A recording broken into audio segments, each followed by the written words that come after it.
Plus l'œuvre de One Punch Man avance, et plus Saitama nous donne des preuves de son immense puissance. Au début de One Punch Man, il a très souvent été sous-estimé et rabaissé par les gens, qui ne se fiaient qu'à la simple destruction brute, mais aujourd'hui, après des exploits de plus en plus immenses de Saitama, même les plus réfractaires sont bien obligés de reconnaître que la force de Saitama n'a rien de banal et n'a rien de commun. Le mec se baigne dans la lave comme si c'était un simple bain chaud, il résiste à des attaques qui pourraient souffler la plupart des verses du monde du manga, et il te fait un gros trou dans la galaxie simplement en frappant avec son poing. Mais du coup, comment vaincre ce monstre de puissance? Personnellement, je me suis longuement intéressé à la question, en faisant notamment 3 vidéos sur comment tuer Saitama, des solutions qui pour la plupart se sont fait complètement démonter par des exploits de plus en plus dingues de Saitama. Du coup, comprenant que la seule force brute était inefficace contre ce personnage abusément puissant, j'ai récemment fait une vidéo, 5 personnages de Naruto qui peuvent vaincre Saitama, des personnages qui en force brute étaient bien évidemment à des années-lumière de Saitama, mais qui selon moi ont une petite chance de le vaincre, tout simplement parce qu'ils ont des capacités spéciales hors du commun. Et c'est dans ce même ordre d'idées que j'ai essayé de réfléchir à la question pour les personnages de Dragon Ball. Salut les Jonines, c'est Loïc, j'espère que vous allez bien. Aujourd'hui, vous l'avez compris, on se retrouve pour parler de Saitama. Et plus précisément, dans cette vidéo, on va essayer de répondre à la question quels personnages de Dragon Ball sont capables de vaincre Saitama, ou du moins, à défaut de le tuer, de le neutraliser complètement. Donc avant ça, si c'est pas déjà le cas, je t'invite à t'abonner, à activer la cloche pour pas louper les prochaines vidéos. Si vous kiffez One Piece, je vous invite également à rejoindre ma nouvelle chaîne YouTube, l'Instant One Piece, une chaîne exclusivement réservée à One Piece et à son univers, où je sors une vidéo par semaine tous les mercredis soirs, donc si comme moi vous êtes tombé amoureux de l'univers de One Piece, n'hésitez pas à aller la voir. Et sans plus de suspense, on est parti avec la présentation.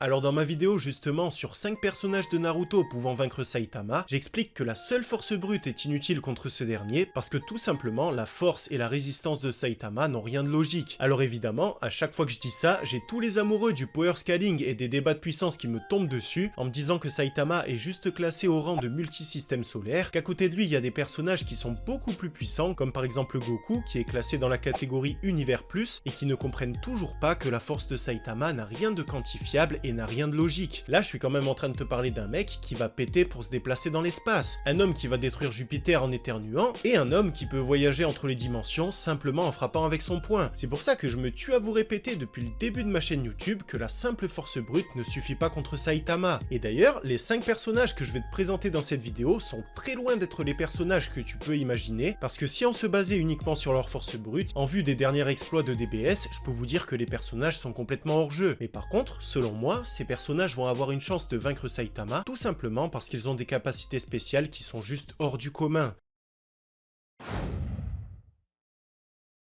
Alors je sais qu'en voyant l'image du premier personnage, tu as immédiatement compris où je voulais en venir. Ce premier personnage, c'est Ginyu, le chef des commandants spéciaux de l'armée de Freezer, un personnage qui est apparu à l'arc Namek, qui nous a d'abord été présenté comme étant très puissant, avec notamment une puissance dépassant les 120 000 unités, une puissance qui à l'époque dans Dragon Ball était très loin d'être faible. Et d'ailleurs, en affrontant Ginyu, même Goku qui avait subi un entraînement à 100 G a dû passer en Kaioken. Alors c'est sûr qu'aujourd'hui dans DBS, 120 000 unités c'est complètement ridicule, parce qu'actuellement dans DBS, Goku il dépasse très largement le milliard, mais comme je te l'ai dit, contre Saitama ça n'a pas une grande importance la puissance de Ginyu, ce qui va surtout compter c'est sa capacité spéciale, et en l'occurrence Ginyu a une capacité spéciale qui est juste surcheatée, il va pouvoir tout simplement échanger son corps avec celui de son adversaire. En plus de ça, Ginyu est un personnage qui est très malin, parce qu'avant d'échanger son corps avec son adversaire, en général il va se blesser très grièvement, et du coup, non seulement il va prendre le corps de son adversaire, mais en plus il va laisser à son adversaire un corps qui est au bord de la mort. Alors par contre, le point faible de cette technique,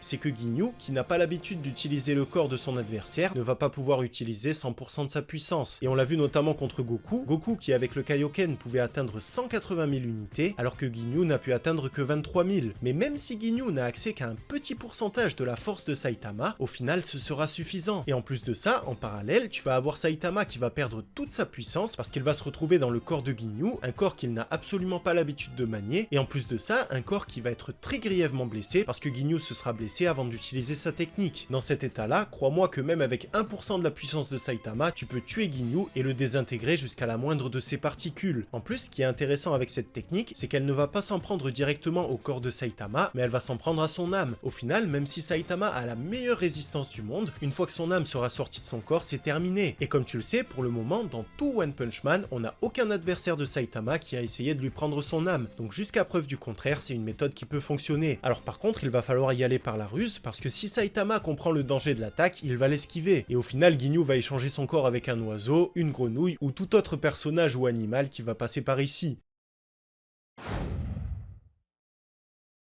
On continue avec le deuxième personnage qui selon moi a une petite chance contre Saitama. Ce personnage c'est tout simplement Shenron. Alors là pour le coup je pense que tu vois pas où je veux en venir et je pense que dans ta tête tu vas simplement te contenter de demander à Shenron de tuer Saitama. Pourtant c'est une solution qui ne marchera pas, tout simplement parce qu'on nous explique dans Dragon Ball que les capacités de Shenron vont dépendre de la puissance de son créateur. Et je te rappelle que Shenron n'a même pas pu tuer Nappa et Vegeta quand Oolong lui a demandé. Donc comment te dire que tuer Saitama c'est juste complètement impossible. Tu vas peut-être me demander aussi pourquoi on fait pas appel directement à Super Shenron. Alors dans le cas de Super Shenron ça pourrait effectivement marcher, parce que Super Shenron nous est présenté comme ayant des capacités juste illimitées, mais est-ce que c'est réellement le cas? Est-ce que Super Shenron peut réellement tout faire? Ou est-ce que comme les autres Dragon Ball, il va être limité par la puissance de son créateur? En l'occurrence le dragon Zalama dont on ignore absolument tout. Donc à mon avis ça va être beaucoup plus intéressant de faire appel au Shenron classique. Alors par contre il faut demander au dernier Shenron, celui qui peut exaucer 3 vœux, et il ne faut pas demander au Shenron du début de Dragon Ball qui ne peut exaucer qu'un vœu. Tu vas comprendre pourquoi. C'est très simple, avec le premier vœu, tu vas demander à Shenron de remonter le temps à l'époque où Saitama n'avait pas encore subi son entraînement. À cette époque, comme tu le sais, Saitama avait une puissance d'être humain normale, ou à la limite, il avait la puissance d'un être humain légèrement supérieure à la moyenne. Une puissance qui de toute façon va rester très largement inférieure à la puissance de Kami, le créateur des Dragon Ball et de Shenron, Shenron qui du coup va pouvoir tuer Saitama avec ton deuxième vœu. Parce que je te le rappelle, dans Dragon Ball, la force d'un être humain normal c'est à peu près 5 unités, on l'a vu avec le fermier qui a affronté Raditz, et Goku au début de Dragon Ball qui avait une force bien supérieure à la moyenne avait une puissance de 10 unités. Donc en gros, avant que Saitama brise ses limiteurs, il était plus ou moins à 5 ou 10 unités de puissance. À côté de ça, tu as Kami qui a rousté très facilement Yamcha et qui avait plus ou moins la puissance de Piccolo au dernier Tenkaichi Budokai, une puissance qui avoisinait les 300 voire les 400 unités. Donc à mon avis, il n'y a pas photo, Shenron serait clairement capable de tuer Saitama à ce moment-là. En plus, le gros point fort de cette technique, c'est que tu ne vas pas affronter directement Saitama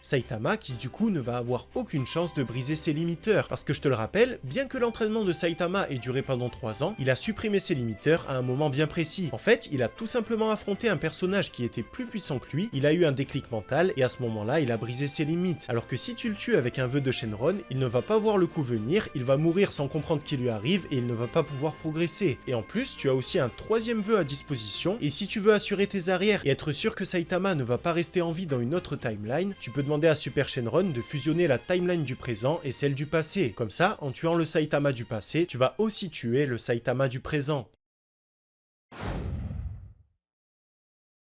On continue avec Arale qui est présente au tout début de Dragon Ball et qui est aussi présente dans le manga Dr. Slump d'Akira Toriyama. Arale qui est un personnage gag et qui va très bien illustrer le paradoxe de la puissance de Saitama, parce qu'Arale, au même titre que tous les personnages gag, a une puissance qui est juste complètement délirante, sans raison apparente. Et d'ailleurs, Arale a fait une apparition dans DBS où elle va rouster Vegeta en Super Saiyan Blue, ce qui au passage est complètement délirant, parce que je te le rappelle, quand Arale est apparue pour la première fois dans Dragon Ball, elle a affronté le commandant de l'armée du ruban rouge, donc un personnage qui avait plus ou moins 100 unités de puissance, et par la suite dans DBS, elle va affronter Vegeta Blue qui dépasse les milliards d'unités. Et d'ailleurs, encore une fois, j'ai eu beaucoup de réflexions sur le fait que Beerus allait Akai Arale, en me disant que Beerus pouvait même battre les personnages gag, sous-entendu qu'il pourrait aussi battre Saitama, mais encore une fois, à mon avis, vous avez mal compris le personnage d'Arale. Et personnellement, je pense que Beerus n'avait aucune chance de Akai Arale. Et d'ailleurs, je te rappelle ce qui s'est passé quand il a essayé de le faire, au final il a eu la chiasse et il a dû partir avec Whis. Et c'est ça en fait le propre du personnage gag. À ce moment-là, Arale a été protégé par son statut de personnage gag, et Beerus, qui ne pouvait pas tuer un personnage gag, a eu la colique. Et d'ailleurs, dans une vidéo, je vous parlais des 3 grandes faiblesses de Saitama, et dans cette vidéo, je vous parlais de la dimension gag, en relevant notamment plusieurs faits. Par exemple, Saitama va réussir à tuer la reine des moustiques, mais par contre, il va pas réussir à tuer un seul petit moustique qui va lui tourner autour. Il va résister sans aucune blessure à l'attaque d'un monstre chat de niveau dragon, mais par contre, il va être blessé par un simple petit chaton pour pouvoir faire une blague. Et d'ailleurs, récemment dans One Punch Man, on a eu encore une preuve de la dimension gag de Saitama. À un moment donné, on a Flashy Flash qui va chercher un personnage, et on a Saitama qui va lui faire la réflexion que pour faire cette tâche, il a utilisé seulement 3 cases, sous-entendu les vignettes, les cases du manga. Et en faisant cette remarque, Saitama a brisé le 4e mur, il nous a prouvé qu'il avait conscience d'être dans un manga, et ce faisant, il nous a aussi prouvé qu'il avait à coup sûr une dimension gag. Alors par contre, je pense pas qu'il soit gag à 100%, on l'a même vu devenir sérieux quand c'était nécessaire contre Cosmic Garou, mais si ça vient être prouvé que Saitama est un personnage personnage gag à 100%, je peux te garantir que toutes les méthodes que je suis en train de te présenter et toutes les méthodes que tu pourras essayer de trouver pour le vaincre ne vont jamais fonctionner contre lui. Et d'ailleurs, à mon avis, Harale ne pourra pas vaincre Saitama à 100%, mais par contre, étant donné que c'est un personnage gag, il ne pourra pas la vaincre non plus. Et peut-être même qu'Harale va être capable de le blesser, comme par exemple, on l'a vu avec le chaton.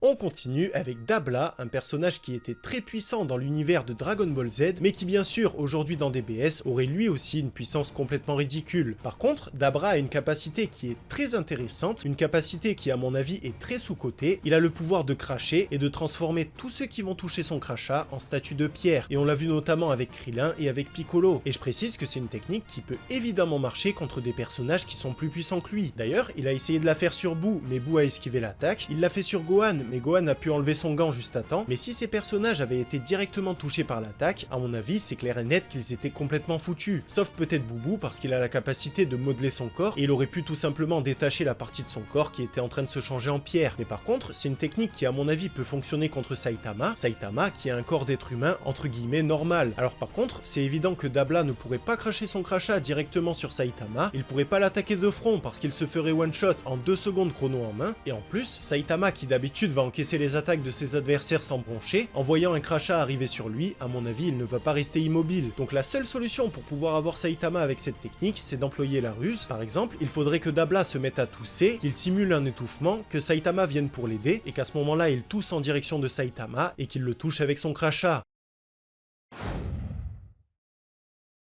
Et on termine avec un des personnages les plus puissants de Dragon Ball, mais surtout un des personnages avec les capacités les plus bizarres qui soient, Boubou, et plus précisément Kid Buu. Alors comme tu le sais, Kid Buu a des capacités de régénération qui sont juste complètement ouf. Il va pouvoir se régénérer après avoir été explosé, brûlé, détruit, et même quand il est sous forme de vapeur, il va pouvoir se reconstituer. En partant de là, la seule solution pour Saitama de tuer Kid Buu, ça va être de le désintégrer jusqu'à la moindre molécule. Il va vraiment falloir qu'il ne reste absolument rien debout, ce qui à mon avis est clairement possible au vu des exploits de Saitama, mais quand même, la régénération de Kid Buu va quand même lui permettre de se régénérer d'attaques basiques de Saitama, comme par exemple ses punchs normaux ou sa pluie de coups ordinaires. Et grâce à ce petit laps de temps, Boubou va pouvoir finir Saitama avec sa technique spéciale, le rayon transformant. Alors cette technique, elle est surcheatée parce qu'elle va contourner la résistance et la puissance de ton adversaire et qu'elle va pouvoir toucher des adversaires qui sont bien plus puissants que Kid Buu. Par contre, le problème, c'est que suivant la forme que Boubou va donner à ses adversaires, ils vont pouvoir continuer à se battre, comme ça a été le cas de Vegeta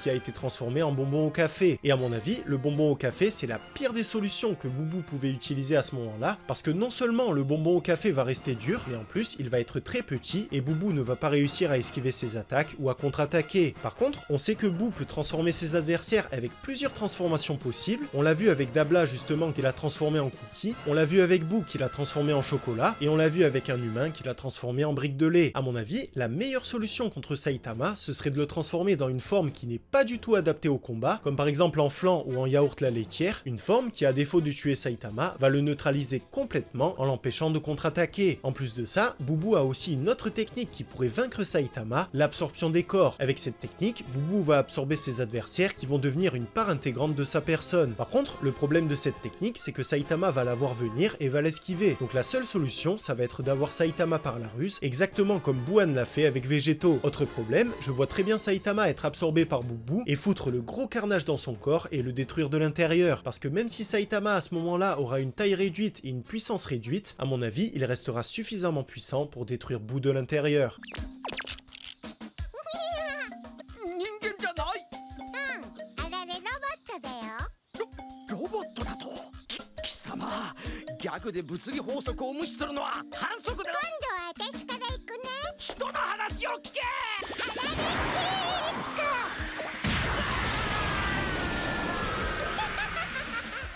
Donc voilà pour cette vidéo, j'espère qu'elle vous a plu. Si c'est le cas et que vous voulez me soutenir, comme d'hab, pensez à la liker et à vous abonner. Pensez aussi à rejoindre ma chaîne One Piece si vous êtes passionné de cet univers. Et comme d'hab, de mon côté, je vous dis à très vite pour une nouvelle vidéo, un nouveau manga, et en attendant que la force vous anime les Jonin.